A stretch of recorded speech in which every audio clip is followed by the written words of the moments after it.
हिंदुस्तान का एक ऐसा जासूस जो अपने नाम और अपनी पहचान बदलकर हिंदुस्तान के सबसे बड़े दुश्मन देश पाकिस्तान में सालों तक जासूसी करता रहा।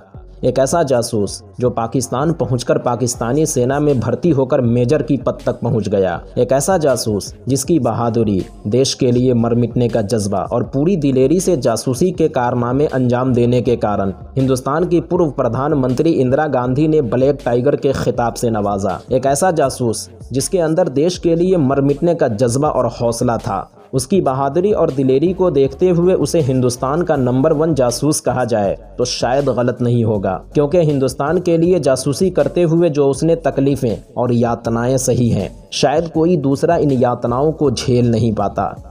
लेकिन 1983 में उसकी नहीं बल्कि किसी और की गलती की वजह से जब उस हिंदुस्तानी जासूस का पर्दाफाश हो गया तो पकड़े जाने पर उसने पाकिस्तान की अलग अलग जेल में तरह तरह की यातनाओं और रोंगटे खड़े कर देने वाले टॉर्चर के साथ पूरे 18 साल गुजार दिए। मगर दिलो दिमाग पर देशभक्ति का ऐसा नशा सवार हो चुका था कि तरह तरह की यातनाओं के बावजूद भी उसने अपनी जबान नहीं खोली और उन यातनाओं को सहते हुए उनकी जबान से एक ही बात निकलती रही कि तुम मेरी जान तो ले सकते हो लेकिन मेरी जुबान नहीं। जी हाँ दोस्तों, हम बात कर रहे हैं हिंदुस्तान के सबसे होनहार, जाबाज और बहादुर जासूस रविंद्र कौशिक उर्फ ब्लैक टाइगर की, जिसने नबी अहमद शाकिर के नाम से पाकिस्तान में जासूसी करते हुए हिंदुस्तानी खुफिया एजेंसी रॉ को ऐसी ऐसी अहम जानकारियां दी जिन मालूमात के जरिए हिंदुस्तान के हजारों लोगों की जानें हलाक होने से बच गईं। तो वहीं पकड़े जाने पर सजा काटते हुए अगर वो अपनी जुबान खोल देता तो इंडियन खुफिया एजेंसी रॉ को इससे बहुत नुकसान उठाना पड़ता। लेकिन इन कुर्बानियों के बदले उन्हें क्या मिला?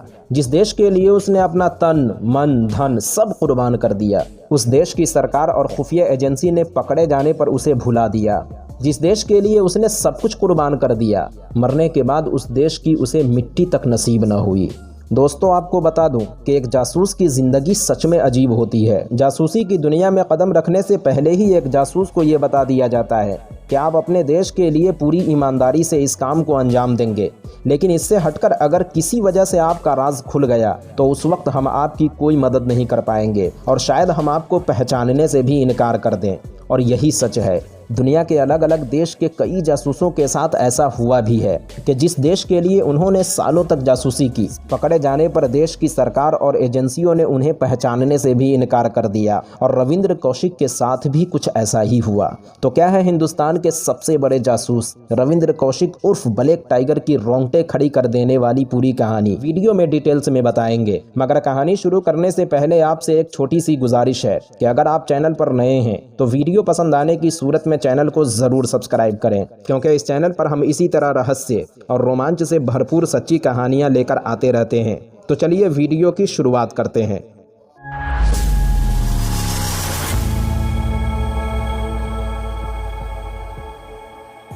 रविंद्र कौशिक का जन्म राजस्थान के श्री गंगानगर जिला में 11 अप्रैल 1952 को एक ब्राह्मण परिवार में हुआ था। रविंद्र के पिताजी का नाम था J.M. कौशिक, जो एयरफोर्स में थे। रविंद्र कौशिक 4 भाई बहन, जिसमें ये दूसरे नंबर पर थे। कहते हैं कि रविंद्र कौशिक को बचपन से ही थिएटर का बड़ा शौक था, इसीलिए कॉलेज में पढ़ाई करने के साथ साथ वो थिएटर में भी हिस्से लिया करता था। रविंद्र कौशिक ने राजस्थान के ही श्री गंगानगर कॉलेज से B.Com की पढ़ाई की। रविंद्र कौशिक के जासूस बनने की शुरुआत एक थिएटर से होती है। कहते हैं कि रविंद्र कौशिक थिएटर में ज्यादातर रोल देशभक्ति के किया करता था। चूंकि पिता पहले ही से एयरफोर्स में थे, इसलिए देश के लिए मर मिटने का जज्बा और हौसला रविंद्र कौशिक के दिल में बचपन से ही समाया हुआ था। सन 1975 में लखनऊ में एक थिएटर का कार्यक्रम होने जा रहा था, जिसमें उसने एक भारतीय जासूस का रोल अदा किया। थिएटर देखने के लिए इंडियन खुफिया एजेंसी रॉ के कुछ ऑफिसर भी आए थे। हालांकि रॉ के ऑफिसर पहले भी रविंद्र कौशिक की कलाकारी कई थिएटरों में देख चुके थे। उन्होंने इस जासूसी के किरदार को इतने बेहतर तरीके से निभाया कि वहां बैठे रॉ के ऑफिसर को उनकी कलाकारी बेहद पसंद आई। थिएटर में रविंद्र कौशिक भारतीय जासूस का किरदार अदा कर रहे थे, जिसे चीन ने पकड़ लिया। चीनी फौज ने सच उगलवाने के लिए उसे बेरहमी से मारा पीटा, लेकिन उसने अपनी जबान नहीं खोली और यही एक्टिंग रॉ के ऑफिसर को पसंद आ गई। जिसके बाद रॉ के ऑफिसर रविंद्र कौशिक से अकेले में मिले और कहा कि नाटक में जो तुमने जासूसी के रोल को बेहतरीन अंदाज में निभाया, वो हमें बेहद पसंद आई, लेकिन इन थिएटरों में तुम कब तक नकली जासूस के रोल प्ले करते रहोगे? अगर तुम्हें जिंदगी में कुछ बड़ा करना है और सच में तुम्हारे अंदर देश के लिए मर मिटने का जज्बा और हौसला है तो तुम दिल्ली आकर हमारे ऑफिस में हमसे मिलो। तुम्हारे लिए हमारे पास इससे भी बड़ा काम है। नकली एक्टिंग के साथ असली जिंदगी में भी रविंद्र कौशिक के अंदर देश के लिए मर मिटने का जज्बा और हौसला था। इसीलिए रविंद्र कौशिक इस मौका को गंवाना नहीं चाहता था और 1975 के एंड नवंबर या दिसंबर के महीने में वो दिल्ली पहुंच गया। दिल्ली में उनकी मुलाकात रॉ के 2 लोगों से हुई जो रविंद्र कौशिक को ऑफिस तक ले गए। वहां पहुंचने के बाद पहली बार रविंद्र कौशिक को इंडियन खुफिया एजेंसी रॉ के बारे में पता चला। ऑफिस पहुंचने के बाद रॉ के ऑफिसर ने रविंद्र को कई जासूसों की कहानियां सुनाई, जिसे सुनकर रविंद्र कौशिक काफी प्रभावित हुए और फिर रॉ के ऑफिसर ने रविंद्र कौशिक से पूछा कि क्या तुम एक जासूस बनना चाहोगे? कुछ सोच विचार करने के बाद रविंद्र कौशिक ने हाँ कर दी। अब रविंद्र कौशिक को जासूसी के लिए दिल्ली के साथ दूसरी जगहों पर ट्रेनिंग दी जाने लगी। चूंकि पाकिस्तान में ज्यादातर पंजाबी और उर्दू जबान बोली जाती है और रविंद्र कौशिक पाकिस्तान के सरहदी इलाके से थे, इसलिए उनकी पंजाबी बहुत अच्छी थी। रविंद्र कौशिक को पाकिस्तान में लंबे समय के लिए भेजा जाना था, इसीलिए रॉ के जरिए बाज़ाब्ता मौलाना को रखकर उन्हें उर्दू लिखना, पढ़ना और बोलना सिखाया गया। कुरान शरीफ पढ़ने का तरीक़ा बताया गया, नमाज पढ़ने का तरीक़ा और नमाज में क्या पढ़ा जाता है, ये सारी चीज़ें सिखाई गई। कुल मिलाकर पाकिस्तान में एक आम मुस्लिम किस तरह रहता है और उसके लिए क्या क्या चाहिए, वो सारी चीज़ें सिखाई गईं। चूँकि रविंद्र कौशिक को पाकिस्तान में लंबे समय तक रहना था और इंडियन खुफिया एजेंसी रॉ कोई रिस्क लेना भी नहीं चाहती थी, इसीलिए रविंद्र कौशिक का आखिर में खतना भी कराया गया। दोस्तों, आपको बता दें, जब किसी जासूस को कुछ दिनों के लिए मिशन पर भेजा जाता है तो वो मिशन कंप्लीट करने के बाद वहां से वापस आ जाते हैं, लेकिन एजेंसी अगर किसी जासूस को लंबे समय के लिए मिशन पर भेजता है तो वो जासूस उस देश में आम नागरिक की तरह अपनी जिंदगी गुजारता है। इस दरमियान वो नौकरी, काम धंधे और शादी भी करता है, उसके बच्चे भी होते हैं और ज़रूरत पड़ने पर मालूमात भी भेजता है। सारी तैयारी मुकम्मल होने के बाद रविंद्र कौशिक का नाम भी बदल दिया गया, यानी रविंद्र कौशिक से बदलकर उसका नाम नबी अहमद शाकिर रखा गया और इसी नबी अहमद शाकिर के नाम से पाकिस्तानी पहचान पत्र और राशन कार्ड भी बनाया गया।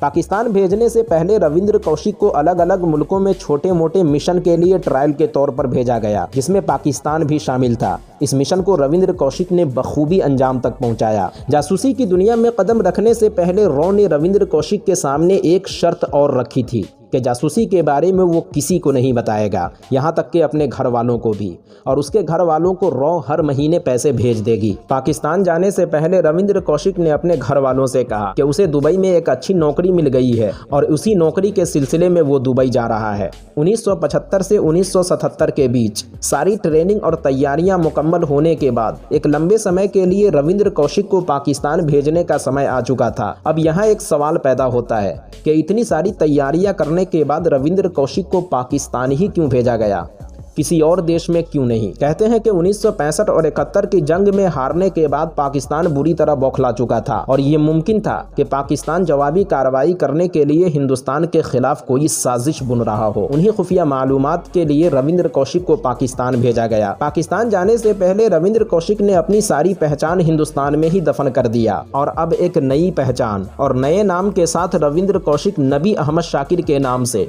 पूरी तरह मुस्लिम बनकर पाकिस्तान में दाखिल हो गया। जिस वक्त रविंद्र कौशिक पाकिस्तान गया उसकी उम्र 23 से 24 साल थी। पाकिस्तान पहुंचने के बाद रविंद्र कौशिक को पाकिस्तान में मौजूद रॉ के लोगों के जरिए शुरुआती मदद भी मिली और रविंद्र कौशिक अब नबी अहमद शाकिर बनकर पाकिस्तान में एक आम नागरिक की तरह जिंदगी काटने लगा। पाकिस्तान पहुंचने के बाद उसने कराची के लॉ कॉलेज में एडमिशन ले लिया और इस तरह लॉ की डिग्री हासिल करने के बाद उसने ग्रेजुएशन भी कर लिया। लेकिन इन सबसे हटकर रविंद्र कौशिक ने एक ऐसा काम किया जिसकी उम्मीद इंडियन खुफिया एजेंसी रॉ को भी नहीं थी। एक दिन रविंद्र कौशिक ने पाकिस्तानी अखबार में एक विज्ञापन देखा जिसमें पाकिस्तानी आर्मी के लिए वैकेंसी निकली थी। इस विज्ञापन को देखते ही रविंद्र कौशिक की आंखें खुशी से चमकने लगी। रविंद्र कौशिक ने सोचा कि इससे बेहतर मौका शायद कभी न मिले। क्योंकि जिस डिपार्ट और विभाग से उसे जानकारी हासिल करनी है, अगर उसी विभाग में उसका सिलेक्शन हो जाए तो जासूसी के काम और खुफिया मालूमात हासिल करना और भी आसान हो जाएगा। बगैर देरी किए रविंद्र कौशिक ने पाकिस्तानी आर्मी के लिए फॉर्म भर दिया और खुशकिस्मती से पाकिस्तानी सेना में उनका सिलेक्शन भी हो गया और रविंद्र कौशिक नबी अहमद शाकिर के नाम से पाकिस्तानी सेना में काम करने लगा। जब इसकी खबर खुफिया एजेंसी रॉ को हुई तो ऑफिसर खुशी से फूले नहीं समा रहे थे, लेकिन रविंद्र कौशिक यहीं पर नहीं रुके, बल्कि देखते ही देखते उनका प्रमोशन पाकिस्तानी मेजर की पद पर हो गया। मेजर की पद तक पहुंचते ही रविंद्र कौशिक के लिए हर उस चीज के बारे में जानकारी हासिल करना मुमकिन हो चुका था जिसके बारे में कभी किसी ने सोचा भी नहीं था। जिसके बाद रविंद्र कौशिक भारत के दूसरे जासूसों की मदद से पाकिस्तान की सारी खुफिया मालूमात हिंदुस्तान भेजने लगे, जिससे भारतीय सेना को पाकिस्तानी फौज की सारी साजिशों के बारे में पहले ही पता चल जाता, जिससे भारतीय सेना को बहुत मदद मिल जाती थी और अपने आप को इससे सुरक्षित कर लेते थे। मगर इतना कुछ होने के बावजूद भी पाकिस्तानी सेना को कानों कान तक खबर न हुई। 1977 में रविंद्र कौशिक पाकिस्तान पहुंचा था और 1977 से 1980 लगभग 3 सालों तक पाकिस्तानी सेना की खुफिया मालूमात रॉ को भेजता रहा, मगर किसी को शक भी न हुआ। तभी उस आर्मी में काम कर रहे एक अफसर की बेटी अमानत से रविंद्र कौशिक को प्यार हो गया। उधर अमानत भी रविंद्र कौशिक से प्यार करती थी। कहते हैं कि रविंद्र कौशिक उर्फ नबी अहमद शाकिर को अमानत से सच में प्यार हो गया और इसीलिए वो अमानत से शादी करना चाहता था, लेकिन रॉ की इजाजत के बगैर ये मुमकिन नहीं था। जिसके बाद रविंद्र कौशिक ने रॉ को खबर भेजी कि अगर वो अमानत से शादी कर ले तो लोगों का यकीन और उस पर बढ़ जाएगा। खबर पड़ते ही रॉ ने इसकी इजाजत दे दी और फिर नबी अहमद शाकिर की शादी अमानत से पूरे इस्लामी रीति रिवाज के मुताबिक हुई। इधर रविंद्र कौशिक के परिवार के लोग काफी परेशान थे, क्योंकि शुरू के कुछ दिनों तक रविंद्र कौशिक अपने परिवार को लेटर भेजता रहा, मगर बाद में ये भी बंद हो गया। रविंद्र कौशिक को पाकिस्तान गए पूरे 4 साल बीत चुके थे। इसी दरमियान 1981 में रविंद्र कौशिक के छोटे भाई की शादी होने वाली थी और ये खबर किसी तरह रविंद्र कौशिक तक पहुंच गई। रविंद्र कौशिक भी इस शादी में शरीक होना चाहता था, मगर रॉ की परमिशन के बगैर ये मुमकिन नहीं था, लेकिन रॉ ने परमिशन दे दी। हालांकि रविंद्र कौशिक को इंडिया लाने में बहुत बड़ा खतरा भी था, क्योंकि जिस तरह पाकिस्तान में इंडियन जासूस थे, इसी तरह हिंदुस्तान में पाकिस्तानी जासूस भी थे और अगर रविंद्र कौशिक के बारे में किसी को भनक भी लग जाती तो उसके साथ उसके पूरे परिवार को नुकसान पहुंच सकता था। लेकिन फिर भी रॉ ने इंडिया आने का सारा इंतजाम कर दिया और रविंद्र कौशिक डायरेक्ट इंडिया आने के बजाय हज यात्रा के लिए छुट्टी लेकर पाकिस्तान से दुबई के रास्ते हिंदुस्तान पहुँच गया और भाई की शादी में शरीक हुआ। शादी खत्म होने के बाद रविंद्र के माता पिता ने कहा कि बेटा अब तुम्हें भी शादी कर लेनी चाहिए। माता पिता के इस सवाल पर रविंद्र कौशिक थोड़ी देर तक कुछ सोचता रहा, फिर हिम्मत जुटाते हुए कहा कि उसने दुबई की रहने वाली एक लड़की से शादी कर लिया है और अब उसका एक बच्चा भी होने वाला है। रविंद्र कौशिक के बेटे, जिसका नाम अरीब था, वो अभी तक पैदा नहीं हुआ था। रविंद्र की ये बातें सुनकर कुछ देर के लिए माता पिता गुस्सा भी हुए, लेकिन फिर मान गए। रविंद्र अपने माता पिता को आधा सच और आधा झूठ बताता है, यानी शादी तो उसने की थी मगर दुबई में नहीं बल्कि पाकिस्तान में, वो भी एक मुस्लिम लड़की से। शादी खत्म होने के बाद रविंद्र अपने माता पिता और परिवार के लोगों से कहता है कि वो वापस दुबई नौकरी के लिए जा रहा है। साल 1981 में रविंद्र कौशिक की अपने परिवार के साथ ये आखिरी मुलाकात थी, क्योंकि इसके बाद दोबारा लौट कर वो हिंदुस्तान नहीं आए। जिसके बाद रविंद्र कौशिक दुबई के रास्ते दोबारा पाकिस्तान पहुंच गया। पाकिस्तान पहुंचकर बगैर किसी की नजरों में आए वो अपने काम पर लग गया और इस दरमियान खुफिया एजेंसी रॉ के लिए अहम मालूमात भेजता रहा और सब कुछ ठीक ठाक चलता रहा। लेकिन 1983 में भारत सरकार की एक गलती की वजह से रविंद्र कौशिक को पाकिस्तानी सेना द्वारा पकड़ लिया गया। अगर भारत सरकार ये गलती नहीं करती तो रविंद्र कौशिक शायद कभी पकड़ा नहीं जाता। भारत सरकार से गलती ये हुई कि बगैर किसी वजह के रविंद्र कौशिक के न कहने के बावजूद भी जबरदस्ती एक भारतीय जासूस को रविंद्र कौशिक के पास भेज दिया, जिसको शायद जासूसी के बारे में कुछ भी पता नहीं था। खुफिया एजेंसी रॉ ने जासूस से कहा था कि पाकिस्तान में काम कर रहे भारतीय जासूस नबी अहमद शाकिर को ये डॉक्यूमेंट और कुछ संदेश देने हैं। जिस जासूस को रविंद्र कौशिक के पास भेजा गया था उसका नाम इनायत मसीह था, जो कि एक बदला हुआ नाम है। रविंद्र कौशिक से इनायत मसीह की मुलाकात कराची में होने वाली थी, लेकिन इनायत मसीह की किस्मत खराब थी। जैसे ही इनायत मसीह पाकिस्तानी सरहद में घुसा, शक होने पर उसे गिरफ्तार कर लिया गया। पहले तो नॉर्मल उससे पूछताछ हुई, फिर जब सख्ती से पूछताछ की गई तो इनायत मसीह टूट गया और उसने सारी सच्चाई बता दी कि वो एक भारतीय जासूस है। इनायत मसीह ने न सिर्फ अपने बारे में बताया बल्कि रविंद्र कौशिक के बारे में भी पूरी सच्चाई बता दी कि भारतीय जासूस रविंद्र कौशिक उर्फ नबी अहमद शाकिर आपकी सेना में मेजर की पद पर रहते हुए सालों से खुफिया एजेंसी रॉ को मालूमात भेज रहा है। भारतीय खुफिया एजेंसी रॉ के कहने पर मैं उससे मिलने पाकिस्तान जा रहा हूँ और हमारी मुलाकात कराची में होने वाली थी। इतना सुनने के बाद पाकिस्तानी सेना की मानो पांव तले ज़मीन खिसक गई हो। अब रविंद्र कौशिक को रंगे हाथों पकड़ने के लिए पाकिस्तानी सेना एक चाल चलती है। इनायत मसीह को डरा धमकाकर पाकिस्तानी सेना कहती है कि तुम कराची में मुलाकात के दौरान रविंद्र कौशिक को ये कागजात दोगे और फिर हम उसे रंगे हाथों पकड़ लेंगे। और हाँ, खबरदार कोई गलती मत करना। 1983 अप्रैल के महीने में सुबह के 7:30 बजे कराची के जिन्ना गार्डन में दोनों की मुलाकात हुई और इनायत मसीह ने रविंद्र कौशिक को वो डॉक्यूमेंट दिया और इधर गार्डन में छुपे पाकिस्तानी सेना ने दोनों को रंगे हाथों गिरफ्तार कर लिया। और इस तरह रविंद्र कौशिक के जरिए खुफिया एजेंसी रॉ को सालों से खुफिया मालूमात देने का सिलसिला हमेशा हमेशा के लिए खत्म हो गया। रविंद्र कौशिक और इनायत मसीह की गिरफ्तारी के बाद रविंद्र कौशिक से पाकिस्तानी सेना ने इतनी सख्ती के साथ पूछताछ करनी शुरू की जिसका अंदाजा लगा पाना भी मुश्किल है। रविंद्र कौशिक से सच उगलवाने के लिए पाकिस्तानी सेना ने क्या क्या नहीं किया। रविंद्र कौशिक से सच उगलवाने के लिए पाकिस्तानी सेना ने हर उस तरीके से उसे टॉर्चर किया जो एक इंसान को सच बोलने पर मजबूर कर देता है। कई दिनों तक रविंद्र को भूखा और प्यासा रखा गया। कई दिनों तक उसे ऐसी अंधेरी जगह पर छोड़ दिया जाता जहां ये भी नहीं पता चल पाता कि कब रात हुई और कब दिन।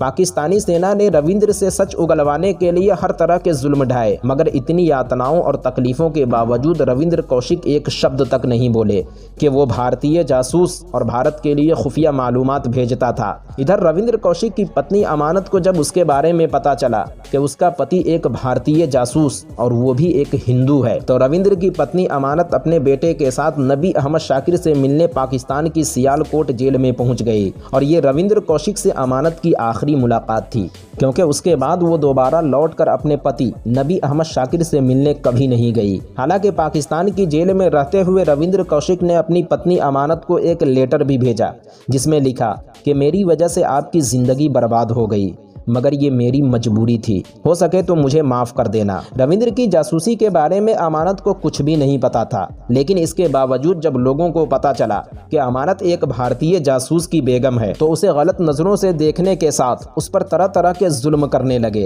हालांकि इसमें रविंद्र की पत्नी अमानत की कोई गलती नहीं थी, बल्कि वहां के लोगों की मानसिकता और सोच ही गलत थी। पाकिस्तानी सेना रविंद्र से एक ही बात पूछती रही कि उसने हिंदुस्तान को कौन कौन सी खुफिया मालूमात भेजी है, मगर उसने एक शब्द तक नहीं बोला। जिस तरह लखनऊ के नाटक में नकली जासूस का रोल प्ले करते हुए लाख टॉर्चर करने के बावजूद एक शब्द नहीं बोला था, आज सियालकोट जेल में असली जासूस का रोल प्ले करते हुए हर तरह के टॉर्चर झेलने के बाद भी अपनी जुबान नहीं खोली और आखिरकार जासूसी के जुर्म में पाकिस्तान की कोर्ट ने रविंद्र को फांसी की सजा सुना दी। रविंद्र को लगता था कि भारत सरकार उसे छुड़ा लेगी, लेकिन रविंद्र की ये सोच एक वहम बनकर रह गया, क्योंकि भारतीय सरकार ने मरते दम तक उसकी कोई मदद नहीं की। हालांकि भारत सरकार कोशिश करती तो रविंद्र कौशिक को छुड़ाया जा सकता था, क्योंकि कई बार ऐसा हुआ है।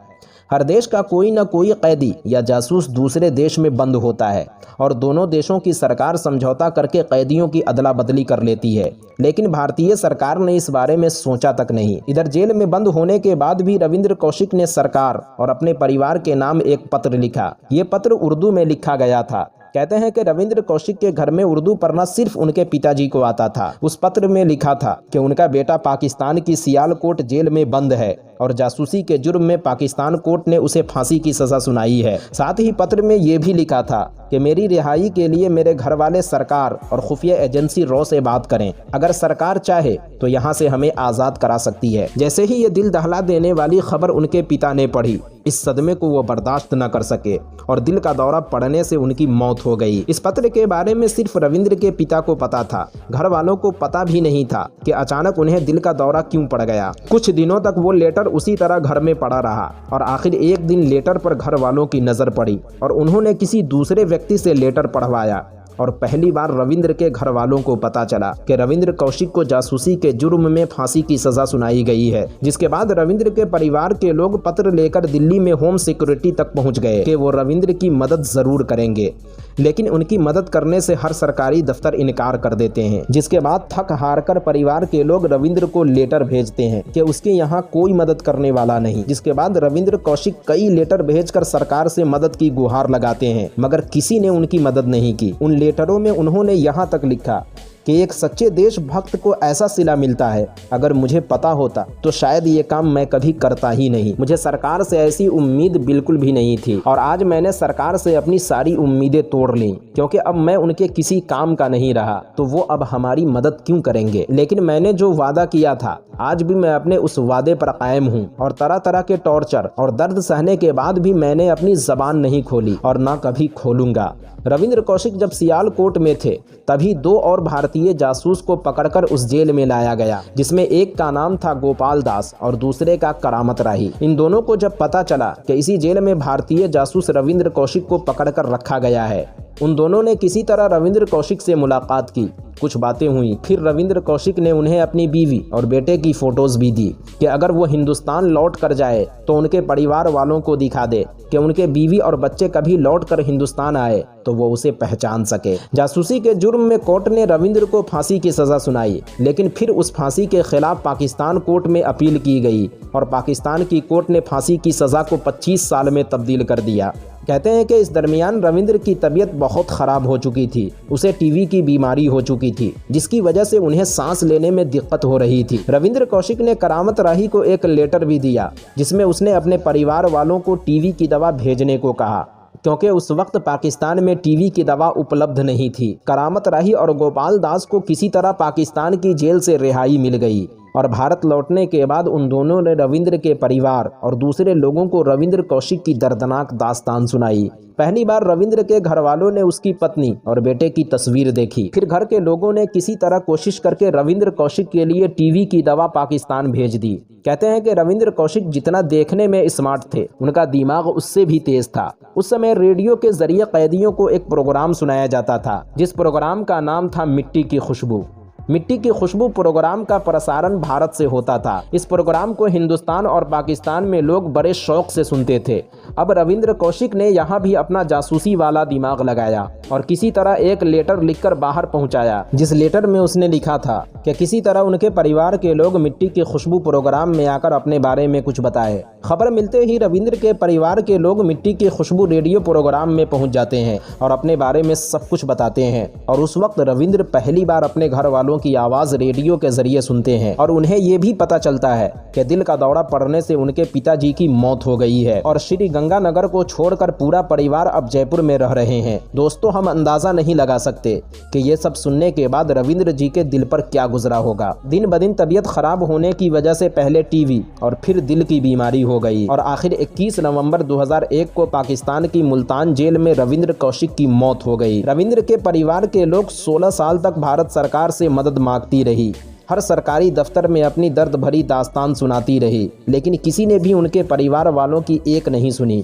एक वक्त ऐसा भी था जब उस समय की सरकार प्रधानमंत्री इंदिरा गांधी ने रविंद्र कौशिक की बहादुरी और दिलेरी को देखते हुए उसे ब्लैक टाइगर के खिताब से नवाजा था, लेकिन वही सरकार पकड़े जाने पर अपने जाबाज फौजी की मदद न करे तो आप क्या कहेंगे। ऐसे जाबाज और सच्चे देशभक्त की मदद न करना अपने आप में कई सवाल खड़े करता है। इस दरमियान कई सरकार आई और गई, लेकिन रविंद्र कौशिक को पाकिस्तान से लाने की किसी ने ईमानदारी से कोशिश तक नहीं की। रविंद्र कौशिक ने जिस तरह अपनी जान जोखिम में डालकर देश की सेवा की, शायद ही किसी ने इस तरह देश की सेवा की होगी, लेकिन इसके बदले में रविंद्र को क्या मिला?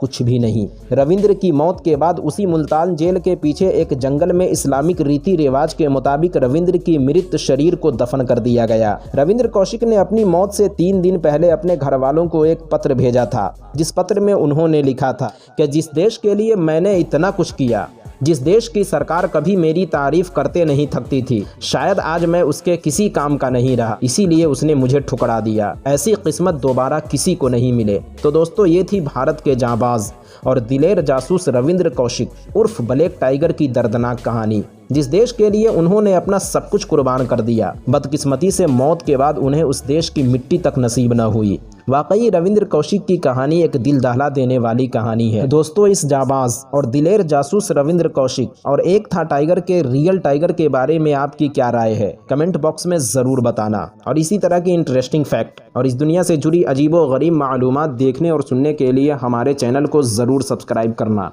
मिलते हैं एक और नई वीडियो के साथ, जब तक के लिए अपना ख्याल रखना।